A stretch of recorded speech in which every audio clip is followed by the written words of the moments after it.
مشاهدينا الفاضل، اهلا ومرحبا بكم. نشرة اخبار الفضاء الاريتريه لهذه الفتره يصحبكم فيها محمود عبد الله بكفاح، والتي نستهلها باهم وابرز العناوين.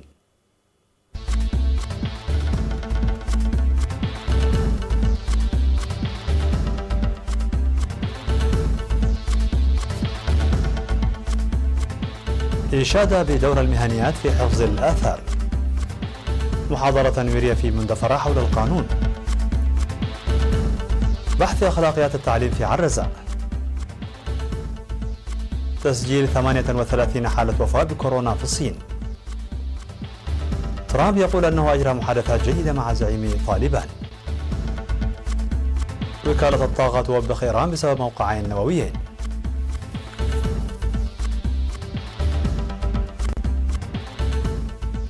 مرحبا بكم. من العناوين إلى التفاصيل. أشادت السيدة زينب عمر المدير العام للثقافة والرياضة بإقليم شمال البحر الأحمر بدور المرأة المهنية في الحفاظ على الآثار عامة وعمليات الاستكشاف والحفريات في ميناء عدوليس الأثري خاصة. وعربت السيدة زينب عمر لوكالة إيرينا عن ارتياحها للمشاركة الفاعلة للإناث في مختلف المجالات، مواصلة لمشاركتها في النضال التحرري المدعوم بالتجربة والخبرة العلمية بعد الاستقلال. وذكر مسؤول أبحاث الموروثات الثقافية في مفوضية الثقافة والرياضة الدكتور تسقاي مدين أن مشاركة المرأة في حفظ الآثار والتنقيب عنها من الأمور التي سعدته كثيرا، معربا عن تقديره لمساهمتهن في هذا المجال رغم صعوبة المناخ وطبيعة عمل الحفريات. من جانبه أوضح مسؤول الثقافة في إقليم شمال البحر الأحمر السيد يوهانس جبريسوس أن المرأة المتخصصة في الآثار تكتسب الخبرات الكبيرة بعملها مع أصحاب الخبرة. وذكرت المهنيات العاملات في استكشاف الآثار توسع الفرص التطبيقية المتاحة لهن كالفرص التعليمية، حيث يعملن جاهدات لإنجاح برامج استغلال موارد البلاد لمصلحة الشعب. هذا وتجرى في ميناء عدوليس الأثري أعمال الاستكشاف والحفريات والترميم على مراحل.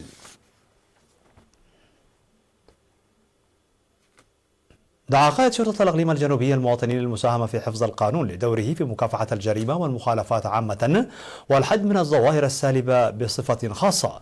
وأوضح العقيد ميكائيل تخلية لدى لقاء السكان في 3 مارس أن الجرائم والمخالفات لا يمكنها التواري عن أعين الشعب، وعلى الشعب بالتعاون مع الشرطة لتقديم الجنى أمام القانون، كما أن على أولياء الأمور متابعة أبنائهم وتصحيح سلوكياتهم.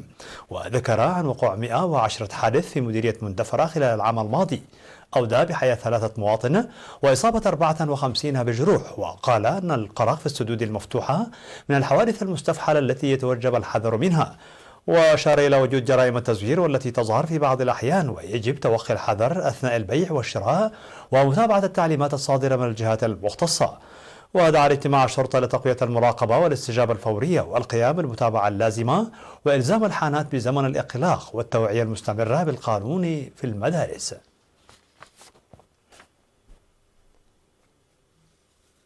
بحثت جمعية المعلمين في الإقليم الجنوبي مع المعلمين كفاءة إدارة الفصول وأخلاقيات المهنة في مديرية طرونا. وأوضح رئيس فرع الجمعية الأستاذ تقص إياس الأنشطة الكبيرة التي نفذتها الجمعية في السنوات ال3 الماضية لتطوير قدرات الأعضاء، داعيا المعلمين للتأطر في الجمعية للاستفادة من فوائدها.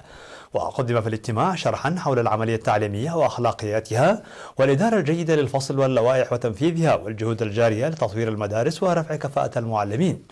وقال مسؤول التعليم في مديرية عرض الأستاذ أسفاهي وتولي قرقيش أن الشرح المقدم سيكون له دور كبير في العملية التعليمية.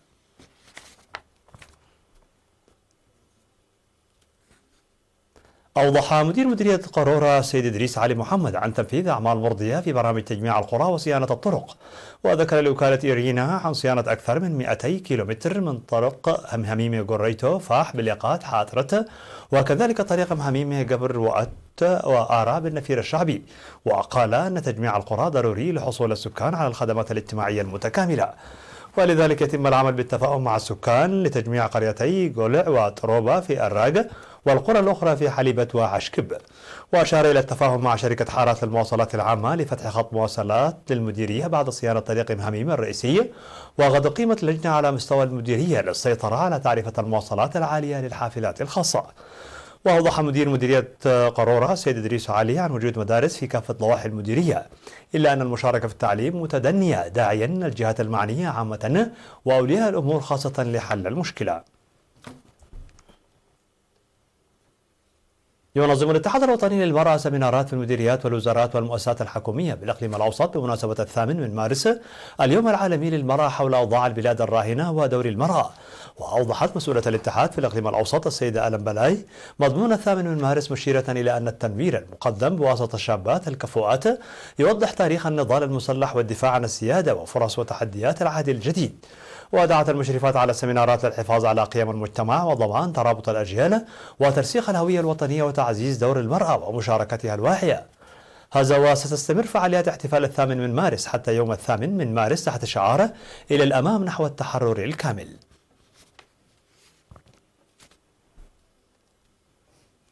شهدت مدينة عصب تنظيم دورة مهنية ل30 ممن يعانون من الإعاقة الذهنية والجسدية، واشتملت الدورة على التصوير والأشغال اليدوية المعتمدة على الزعف وغيرها. وأوضحت السيدة تمسجن هيلي المدير التنفيذي لمكتب الإعاقة الذهنية والجسدية في إقليم جنوب البحر الأحمر بأن الدورة هي جزء من المساعي الجارية لتنمية قدرات ومشاركة هؤلاء المواطنون.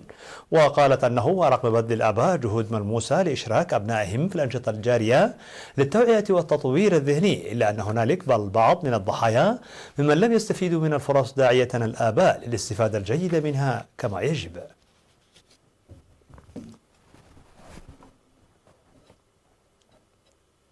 مشاهدينا الأفاضل، كانت هذه الأخبار الداخلية. فاصل قصير ونوافيكم بالأخبار العالمية. بقوا معنا. مرحبا بكم. على الصعيد العالمي، أعلنت الصين عن تسجيل 38 حالة وفاة ناجمة عن فيروس كورونا المستجد، لكن عدد الإصابات الجديدة بالفيروس سجل انخفاضا لليوم الثالث تواليا، ووصلت حصيلة الوفيات على مستوى البلاد إلى 2981 وفق لجنة الصحة الوطنية، إضافة إلى 80,200 مصاب. وسجلت 115 إصابة جديدة في مقاطعة هوباي مركز انتشار الفيروس، و4 حالات فقط في أماكن أخرى من البلاد. وأظهرت الأرقام تراجعا في الصين بشكل عام في الأسابيع الأخيرة، حيث يبدو أن تدابير الحجر الصحي القاسية التي تفرضها السلطات بدأت تؤتي ثمارها، ولكن هنالك مخاوف متزايدة بشأن الإصابات التي تدخل البلاد من نقاط ساخنة أخرى في العالم، إذ تم تأكيد 13 إصابة لمسافرين صينيين عائدين التقطوا الفيروس خارج البلاد. وتم تطبيق تدابير الحجر الصحي على المسافرين الذين يصلون إلى بكين وشنغهاي ومقاطعة غواندونغ الجنوبية من بلدان ينتشر فيها الفيروس. قال الرئيس الأمريكي دونالد ترامب أنه تحدث مع أحد زعماء حركة طالبان الأفغانية الإسلامية وأن المحادثات كانت جيدة للغاية. فقد أدلى ترامب بهذا التصريح للصحفيين في البيت الأبيض بعد أيام من توقيع الولايات المتحدة وطالبان على اتفاق لانسحاب القوات الأجنبية. وقال المتحدث باسم طالبان في وقت سابق أن كبير مفاوضي الحركة الملا بردار أخوند أجرى مكالمة هاتفية مع ترامب. هذا وقال مسؤولون أن 5 من رجال الشرطة الأفغانية قتلوا في هجوم لطالبان على نقطة تفتيش أمنية بالقرب من منجم للنحاس بعد يوم من قرار الحركة استئناف العمليات ضد القوات الأفغانية.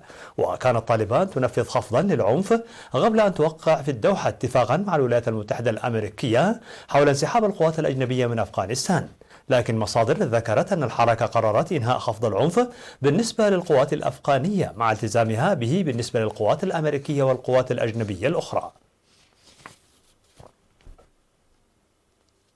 انتقدت الوكالة الدولية للطاقة الذرية إيران لعدم السماح بدخول مفتشي الوكالة إلى موقعين غير معلنين أو الرد بالكامل على استفساراتها بشأن الأنشطة السابقة هناك وفي موقع آخر معلوم. وكانت رويترز قد أعلنت أن الوكالة الدولية تعتزم إصدار تقرير ثاني إضافة إلى تقريرها ربع السنوي بشأن أنشطة إيران النووية، منتقدة طهران لعدم تعاونها على نحو كامل إجمالا وعدم السماح بدخول مفتشي الأمم المتحدة لموقع أو أكثر من المواقع المعنية. وذكر التقرير بأن مخزون إيران من اليورانيوم المخصب يتجاوز ب5 مرات السقف المحدد في الاتفاق المبرم في العام 2015 مع الدول الكبرى. وقال المدير العام للوكالة رافائيل ماريانو غروسي: أدق ناقوس الخطر فيما يخص أنشطة إيران النووية.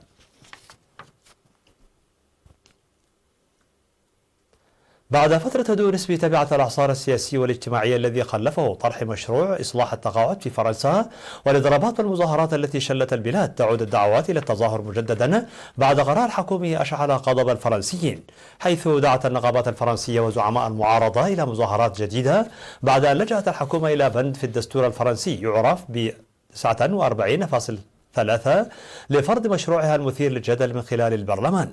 وفاجأ رئيس الوزراء إدوارد فيليب المعارضة بإعلانه بأن الحكومة ستقر مشروع قانون المعاشات باللجوء إلى المادة 49.3 منهية بذلك وبشكل مفاجئ نقاشا برلمانيا صعبا حول أحد أبرز إصلاحات الرئيس الفرنسي إيمانويل ماكرون. وردت مجموعة من النقابات بقيادة الكونفدرالية العامة للعمل ثاني أكبر نقابات فرنسا بالدعوة إلى موجة جديدة من الاحتجاجات في جميع أنحاء البلاد ضد التحرك لإقرار القانون الجديد الذي يدمج 42 نظاما تقاعديا في البلاد في نظام واحد قائم على النقاط.